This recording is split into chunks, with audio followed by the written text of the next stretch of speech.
हिंदू धर्म में वैशाख मास को बहुत ही पवित्र महीना माना गया है। इस मास की पूर्णिमा तिथि को गंगा स्नान, दान, पुण्य और व्रत करने से विशेष लाभ प्राप्त होता है। वैशाख पूर्णिमा के दिन ही महात्मा बुद्ध का जन्म हुआ था, इसलिए इसे बुद्ध पूर्णिमा भी कहते हैं। ये कहा जाता है कि इस व्रत के प्रभाव से अकाल मृत्यु का भय नहीं रहता है। साल में ये पूर्णिमा श्रेष्ठ होती है। इस दिन को वैशाख स्नान और भगवान शिव के मंदिर में लगी जल धारा को पूर्ण करके अर्चना करनी चाहिए। पुराणों में वैशाख पूर्णिमा को अत्यंत पवित्र और फलदायी माना गया है। वैशाख पूर्णिमा के दिन शक्कर और तिल दान करने से अनजाने में हुए पापों का क्षय भी हो जाता है। वैशाख पूर्णिमा व्रत कथा। द्वापर युग में एक बार यशोदा माँ ने श्री कृष्ण से कहा कि वह सारे संसार के उत्पादनकर्ता, पालनहारी है। वह उन्हें ऐसा व्रत बताएं, जिसको करने से मृत्यु लोक में भी स्त्रियों को विधवा होने का भय न रहे तथा वह व्रत सभी मनुष्यों की मनोकामनाएं पूर्ण करने वाला हो। श्री कृष्ण जी उन्हें ऐसे एक व्रत को विस्तार से बताते हैं कि सौभाग्य की प्राप्ति के लिए स्त्रियों को 32 पूर्णिमाओं का व्रत करना चाहिए। यह व्रत अचल सौभाग्य देने वाला और भगवान शिव के प्रति मनुष्य मात्र की भक्ति को बढ़ाने वाला व्रत है। यशोदा जी कहने लगे कि इस व्रत को मृत्यु लोक में किसने किया था। श्री कृष्ण ने कहा कि इस भूमंडल पर अनेक प्रकार के रत्नों से परिपूर्ण कातिका नाम की एक नगरी थी। वहां चंद्रहास नामक राजा राज्य करता था। उसी नगर में धनेश्वर नाम का एक ब्राह्मण था और उसकी स्त्री बहुत सुंदर थी, जिसका नाम रूपवती था। दोनों ही उस नगरी में बड़े प्रेम से रहते थे। उनके घर में धन धान्य आदि की कोई कमी नहीं थी, परंतु उनको बहुत बड़ा दुख था कि उनकी कोई संतान नहीं थी।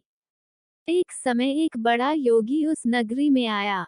वह योगी उस ब्राह्मण के घर को छोड़कर अन्य सभी घरों से भिक्षा लेकर भोजन किया करता था। वह रूपवती से कभी भिक्षा नहीं लेता था। एक दिन वह योगी रूपवती से भिक्षा न लेकर किसी अन्य घर से भिक्षा लेकर गंगा किनारे जाकर प्रेम पूर्वक खा रहा था। तभी धनेश्वर ने योगी को ऐसा करते हुए देख लिया था। अपनी भिक्षा के अनादर से दुखी होकर धनेश्वर योगी से कहता है कि वह सभी घरों से भिक्षा लेता है, लेकिन वह उसके घर से भिक्षा कभी नहीं लेते हैं। इसका क्या कारण है? योगी ने कहा कि निसंतान के घर की भीख पतितों के अन्न के समान होती है और जो पतितों का अन्न खाता है वह भी पतित हो जाता है, क्योंकि वह निसंतान है, इसलिए पतित हो जाने के भय से वह उनके घर की भिक्षा नहीं लेता। धनेश्वर यह बात सुनकर बहुत दुखी हुआ और हाथ जोड़कर योगी के पैरों में गिर गया और कहने लगा कि यदि ऐसा है तो वह उसे पुत्र प्राप्ति का उपाय बताएं। वो सब कुछ जानने वाले हैं, वह उस पर अवश्य कृपा करें। धन की उसके घर कोई कमी नहीं है, लेकिन कोई संतान न होने के कारण वह बहुत दुखी रहता है। वह उसके इस दुख का हरण करें। ये सुनकर योगी कहने लगे कि उन्हें चंडी की आराधना करनी चाहिए। घर आकर उसने अपनी स्त्री से पूरी बात कहकर स्वयं वन में चला गया। वहां उसने चंडी की उपासना करनी शुरू कर दी और उपवास भी किया। चंडी ने 16वें दिन उसको स्वप्न में दर्शन दिया और कहा कि उसके यहाँ पुत्र होगा, परंतु वह 16 वर्ष की आयु में ही उसकी मृत्यु हो जाएगी। यदि वह दोनों स्त्री पुरुष 32 पूर्णिमाओं का व्रत विधिपूर्वक करेंगे तो वह दीर्घायु हो जाएगा। जितनी उनकी सामर्थ्य है, आटे के दिए बनाकर शिव जी भगवान का पूजन करना, परंतु पूर्णिमा के व्रत 32 होने चाहिए। प्रातःकाल होने पर इस स्थान के समीप एक आम का वृक्ष दिखाई देगा। उस वृक्ष पर चढ़कर फल तोड़कर शीघ्र उसे अपने घर चले जाना और अपनी स्त्री को सारा वृतांत बताना। ऋतु स्नान करने के बाद वे स्वच्छ होकर श्री शंकर भगवान का ध्यान करके उस फल को खा ले। तब शंकर भगवान की कृपा से वो गर्भवती हो जाएगी। जब वो ब्राह्मण प्रातःकाल उठा तो उसने एक स्थान के पास ही आम का वृक्ष देखा, जिस पर बहुत सुंदर आम का फल लगा हुआ था। उस ब्राह्मण ने आम के वृक्ष पर चढ़कर फल को तोड़ने का प्रयास किया, परंतु वृक्ष पर कई बार कोशिश करने पर भी वह चढ़ नहीं पाया। तब उस ब्राह्मण को बहुत चिंता हुई और वह विघ्न विनाशक श्री गणेश भगवान जी की वंदना करने लगा। वो उस पर कृपा करके इतनी शक्ति दे कि वो अपनी मनोरथ को पूरा कर सके। इस प्रकार गणेश जी की प्रार्थना करने पर उनकी कृपा से धनेश्वर वृक्ष पर चढ़ गया और उसने सुंदर आम के फल को तोड़ लिया। उस धनेश्वर ब्राह्मण ने जल्दी से घर जाकर अपनी स्त्री को वह फल दे दिया और उसकी स्त्री ने अपने पति के कहे अनुसार उस फल को खा लिया और वह गर्भवती हो गई। देवी जी की असीम कृपा से एक अत्यंत सुंदर पुत्र उत्पन्न हुआ, जिसका नाम उन्होंने देवीदास रखा। बालक शुक्ल पक्ष के चंद्रमा की भांति अपने पिता के घर में बड़ा होने लगा। भगवान की कृपा से वह बालक बहुत ही सुंदर, सुशील, विद्या पढ़ने में बहुत ही निपुण हो गया। दुर्गा जी की आज्ञा अनुसार उसकी माता ने 32 पूर्णमासी का व्रत रखना आरंभ कर दिया, जिससे उसका पुत्र बड़ी आयु वाला हो जाए। 16वां वर्ष लगते ही देवीदास के माता पिता को बहुत चिंता हो गई कि कहीं उनके पुत्र की इस वर्ष मृत्यु ना हो जाए। उन्होंने अपने मन में विचार किया कि यदि ये दुर्घटना उनके सामने हो गई तो वह कैसे सहन करेंगे, इसलिए उन्होंने देवीदास के मामा को बुलाया और कहा कि उनकी एक बहुत बड़ी इच्छा है।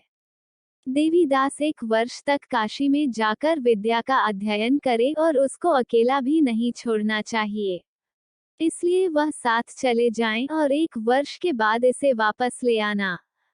तब सारा प्रबंध करके उनके माता पिता ने देवीदास को एक घोड़े पर बैठाकर उसके मामा के साथ ही भेज दिया, परंतु ये बात उन्होंने मामा या किसी और को नहीं बताई। धनेश्वर ने अपनी पत्नी के साथ माता भगवती के सामने मंगल कामना तथा दीर्घायु के लिए भगवती की आराधना और पूर्णमासियों का व्रत करना आरंभ कर दिया। इस प्रकार बराबर 32 पूर्णमासी के व्रत को उन्होंने पूरा किया। कुछ समय के बाद एक दिन वह दोनों मामा और भांजा रात बिताने के लिए एक गांव में ठहरे थे। वहां पर एक ब्राह्मण के सुंदर लड़की का विवाह होने वाला था, जहां बारात रुकी हुई थी। इसके बाद लड़की देवीदास के साथ विवाह करने के लिए कहती है, लेकिन देवीदास अपनी आयु के बारे में बताता है और कहता है कि उसकी आयु बहुत कम है। लड़की ने कहा कि जो गति उनकी होगी वही उसकी होगी। इसके बाद देवीदास और उसकी पत्नी दोनों ने भोजन किया। सुबह देवीदास ने अपनी पत्नी को 3 नगों से जड़ी हुई एक अंगूठी, रुमाल दिया, बोला उसका मरण और जीवन देखने के लिए एक पुष्प वाटिका बना ले और यह भी कहा कि जिस समय और जिस दिन उसका प्राणों का अंत होगा, ये फूल सूख जाएंगे और जब ये फिर से हरे हो जाएं तो जान लेना कि वह जीवित है। भगवान श्री कृष्ण कहते हैं कि इस प्रकार देवीदास काशी विद्या अध्ययन के लिए चला गया। जब कुछ समय बीत गया तो काल से प्रेरित होकर एक सर्प रात के समय उसको डसने के लिए वहां पर आया। उस विषधर के प्रभाव से उसके शयन का स्थान चारों ओर से विष की ज्वाला से विषैला हो गया, परंतु व्रत के प्रभाव से उसको काट नहीं पाया, क्योंकि पहले ही उसकी माता ने 32 पूर्णमासियों का व्रत कर रखा था। इसके बाद स्वयं काल वहां पर आया और उसके शरीर से प्राणों को निकालने की कोशिश करने लगा, जिससे वह बेहोश होकर पृथ्वी पर गिर गया।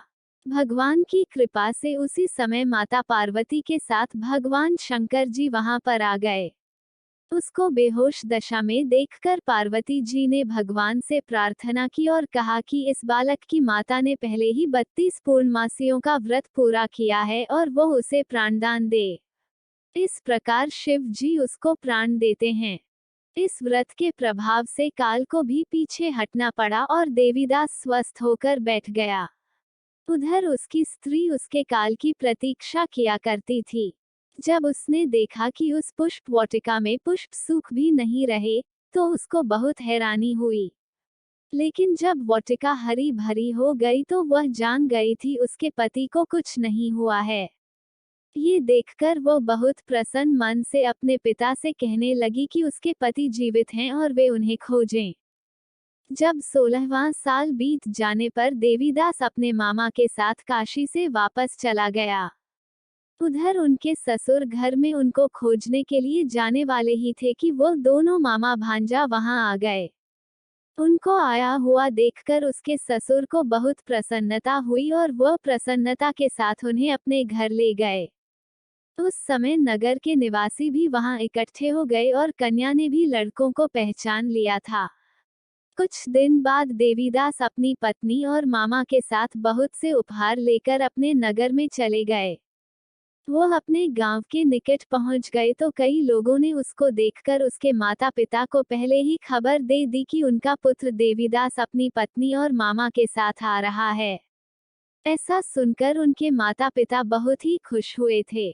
पुत्र और पुत्रवधू के आने की खुशी में धनेश्वर ने बहुत बड़ा उत्सव मनाया। तब श्री कृष्ण जी कहते हैं कि धनेश्वर 32 पूर्णमासी के प्रभाव से पुत्रवान हुआ। जो व्यक्ति इस व्रत को करते हैं, जन्म जन्मांतर के पापों से छुटकारा प्राप्त कर लेते हैं। वैशाख पूर्णिमा का महत्व। इस दिन का बहुत अधिक महत्व होता है। इस दिन दान करना शुभ माना जाता है। इस दिन किए गए दान का कई गुना ज्यादा फल प्राप्त होता है। इस पावन दिन व्रत करने से सारे पापों का नाश होता है और मृत्यु के बाद वैकुंठ लोक में स्थान मिलता है। वैशाख पूर्णिमा के दिन जो भी व्रत रखता है और भगवान विष्णु की आराधना करता है उसके दुख दूर हो जाते हैं। अगर कथा पसंद आई तो वीडियो को लाइक करें, चैनल को सब्सक्राइब करें तथा कमेंट में जय श्री राम अवश्य लिखें।